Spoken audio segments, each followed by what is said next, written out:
to look at right now is just basic difference in kettlebells. Okay? Most people, especially in North America, they're familiar with what we call standard kettlebell. Okay? So that's standard one. Basically, the main thing is that they're made out of iron, and the lighter the kettlebell, the smaller the kettlebell. So if we're talking about an 8-kilo kettlebell, it's going to get smaller and smaller and smaller as we go, and bigger as it gets heavier. These kettlebells are what most people call pro grades or competition kettlebells. They're made typically out of steel, and the big thing you'll notice is that they're all the same size. So why the difference? Think about it in terms of bumper plates. For Olympic lifting, bumper plate, if they were all different sizes and you were moving up and down in weight, you would constantly be adjusting your grip, constantly be adjusting your technique because the bar would always be at a different height, which is definitely not ideal for competition. You want every repetition to be exactly the same so that you can perfect your technique, right? Same thing with the kettlebell. If every time I pick up the kettlebell and every time I move up in weight, I have to relearn the technique, it's going to take thousands and thousands of repetitions to catch that again, to build up to where I was. If it's always the same size, my grip, the feel, everything will be the same, only the load changes. So this is very important for competition, but it's actually very important just in general for fitness, because I don't want to constantly be adjusting the technique.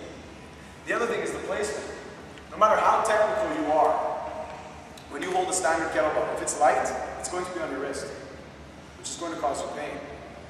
Also, depending on the company that makes them, the dimensions are often very strange. We have a Airforce one from using.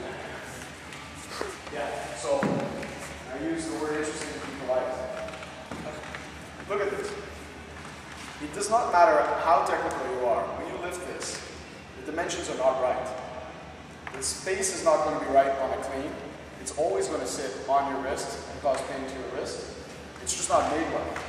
Many times you have very big creases on the handle, which as it rotates, it's going to cause pain. This one, because it's so pointy, when you grab it and you try to do the OK grip up in the corner, that's going to cause pain when you grip up your hand. So you definitely have to be careful. A kettlebell is not a kettlebell, it's not a kettlebell. It matters which one you get. Okay? So here you're lucky because you have the ones from Mark, right? So you have first for fitness kettlebells. So what's good about these is, look, the pro grades have the right shape. The distance between the handle and the bell is the appropriate distance. If it's not, when you do your clean and you pop it up, it's going to be all over the place. Again, doesn't matter how technical you are. If the distance is wrong, the distance is wrong. If the distance is right, it's going to come and sit nicely. And every repetition will be the same. So it needs to be the right. This one also, you're going to get a little bit of bicep, forearm, and pec when it rests. It's not going to rest just crushing on to my wrist. So it's important. Which one would I use? I basically only would use the pro grade. It just feels much better. It's much safer also because steel, unlike cast iron is very hard, but it's so hard it's brittle.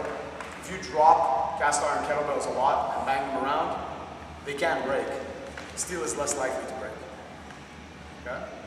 So between the two, you can also do things with this one. In fact, we'll see in a little bit. This afternoon I'm going to show you a couple of other uses because it has such a wide base. We can use it as a different type of training tool.